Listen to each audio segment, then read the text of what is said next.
Everyone knows fear. We feel it when we think about speaking up at work. We feel it when we imagine starting something new. We feel it when we picture ourselves failing in front of others. Fear whispers that we should stay small, stay quiet, stay safe. But what if the very thing we're running from is the door to the life we actually want? This story is about understanding why we hide from our own power and what happens when we finally stop. Let me tell you about a woman who learned this truth the hard way. There was once a potter who lived in a small village. Her name was Anna. She made simple bowls and plates that people needed for their everyday meals. Her hands knew clay better than anything else. Every morning she would sit at her wheel and shape the same form she had made for 20 years. The work was steady. The work was safe. The work paid enough to live. But Anna had a secret. Late at night, when no one could see, she made different things. Her hands shaped animals that seemed to breathe and formed faces that looked like they might speak. She created vessels so beautiful, they made her heart ache. These pieces were nothing like her plain bowls. They were alive with something she couldn't name. Yet every morning, she would take these creations and smash them back into formless clay. The voice inside whispered they weren't good enough, that no one would want them, that trying was foolish. Years passed this way. Anna grew older. Her hands still worked the clay, but something inside her felt hollow.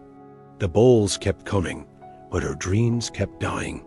She survived, but did not live. One day, a traveling merchant came to the village.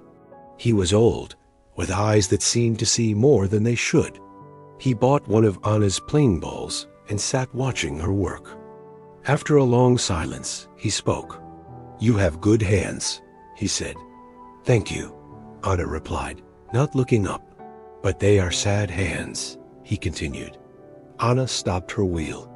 She looked at him with surprise and anger. "How can hands be sad?" she asked. The old merchant smiled. "Hands become sad when they make only what is safe instead of what is true. I have traveled to many places. I have seen many potters. Your bowls are fine, but they are the same as 10,000 other bowls. They are made by someone who is hiding." "I'm not hiding," Anna said, but her voice shook. "Then show me what you make when no one is watching." Anna wanted to send him away. She wanted to defend herself. But something in his question unlocked something in her chest. She led him to the back of her workshop, where she kept her secret pieces before destroying them. She showed him a clay bird with wings spread wide. She showed him a woman's face tilted toward the sun. She showed him a bowl carved with scenes of the harvest. The merchant picked up each piece carefully. He studied them in the light. When he finally spoke, his voice was soft. "These are not the same as 10,000 other things. These are yours alone. Why do you destroy them?" Anna felt tears coming. "Because I'm afraid." "Afraid of what?" "Afraid they're not good enough. Afraid people will laugh. Afraid I'll fail and everyone will see me as a fool who thought too much of herself." The old merchant set down the carved bowl. "So instead you choose to fail in a different way. You fail a little bit every day by killing the work that wants to be born through you. You fail slowly, quietly, where no one can see. Is that really safer?" His words hit Anna like cold water. She had never thought of it that way. She believed she was protecting herself by staying small. But she was already living the failure she feared most. She was already the person who didn't try. The only difference was that no one else could see it. "What should I do?" She whispered. "Tomorrow, put one of these pieces in your shop window. Just one. Let the world see it. That is all. Do the thing that scares you. Then do it again the next day. Fear never leaves completely, but it becomes a companion instead of a master." The merchant left the next morning. Anna stood in her workshop holding the clay bird. Her hands trembled. She felt sick with fear. But she also felt something else, a tiny flame of possibility. What if he was right? What if the real danger wasn't in being seen, but in never being seen at all? She put the bird in her window. Nothing happened at first. People walked by. Some didn't notice. Some looked but said nothing. Anna's fear screamed that she had made a mistake. But she didn't remove the bird. The next day, she put the carved bowl beside it. Her heart pounded, but she did it anyway. On the third day, a woman stopped to look at the bird. She came inside and asked if it was for sale. Anna nodded, unable to speak. The woman bought it for more money than Anna had ever received for her plain balls. She said it reminded her of freedom. Word spread slowly. People began coming to see what new thing Anna had made. Not everyone liked her work. Some said it was strange. Some said it was impractical. But others saw something in her pieces that touched them. They saw courage made visible. They saw someone who had stopped hiding. Anna still felt fear every time she put a new piece in the window. But now the fear came with something else. It came with aliveness. It came with the knowledge that she was finally becoming who she actually was, instead of pretending to be who she thought she should be. 5 years later, Anna's workshop was known throughout the region. People traveled to see her work. But the real change wasn't in her success. The real change was in her face. The hollowness was gone. She had learned that the thing we fear most is often the exact thing that will set us free. This is the truth we forget. We think fear means stop. We think fear means danger. But fear often means you're at the edge of something important. Fear means you're about to grow. Every person who ever did anything worth doing felt afraid first. The difference is, they didn't let fear make their choices for them. Think about your own life right now. What is the thing you want to do but keep putting off? Maybe it's having an honest conversation with someone you love. Maybe it's applying for a job that feels too big.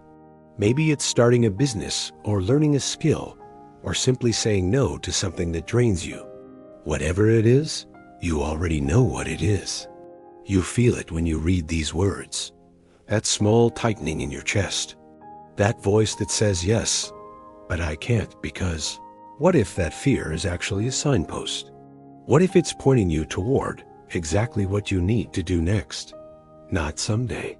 Not when you're ready. Now, today. Before you talk yourself out of it again. Here's what happens when you do one thing that scares you. At first, nothing changes on the outside. You still have the same life, the same problems, the same doubts, but something shifts inside. You prove to yourself that you can feel afraid and act anyway. That feeling is power, real power. Not the power to control everything, but the power to move forward even when you can't. Then you do another scary thing, and another. Each time it gets a little easier. Not because fear disappears, but because you learn that you're bigger than your fear. You learn that courage isn't the absence of fear. Courage is fear walking forward anyway. Ordinary people miss this. We think brave people don't feel scared. We think successful people had some special gift. But the truth is simpler and harder. They just did the thing while their hands were shaking. They sent the message. They had the conversation. They showed their work. They risked being seen. And slowly, their lives changed shape. You have something inside you that wants to come out. Maybe it's been there for years. Maybe you've been smashing it down like Anna smashed her beautiful pieces. You tell yourself you're being realistic. You tell yourself you're being responsible. But really, you're just being scared. And that's okay. Being scared is human. But letting fear decide your entire life? That's a choice. A choice you can change right now. Tomorrow morning, before you can think too much, do one small thing that scares you. Send that email. Have that conversation. Post that idea. Sign up for that class. Whatever it is, make it real. Make it visible. Take it out of your head and put it into the world. You don't have to be perfect. You don't have to know how everything will turn out. You just have to start. And here's the beautiful part. When you do this, you give other people permission to be brave too. Your courage creates courage. Your honesty creates honesty. Your willingness to be imperfect and try anyway reminds everyone around you that it's possible. This is how change spreads. Not through grand gestures, but through ordinary people doing the thing that scares them. If this story touched something in you, if you felt that recognition of your own hidden dreams, share it. Let it be the signal to someone else that they're not alone in their fear. Leave a comment telling us one thing you're going to do today that scares you. Subscribe to this channel if you want more reminders that you're capable of more than you think. Remember, your fear is not a stop sign. It's an invitation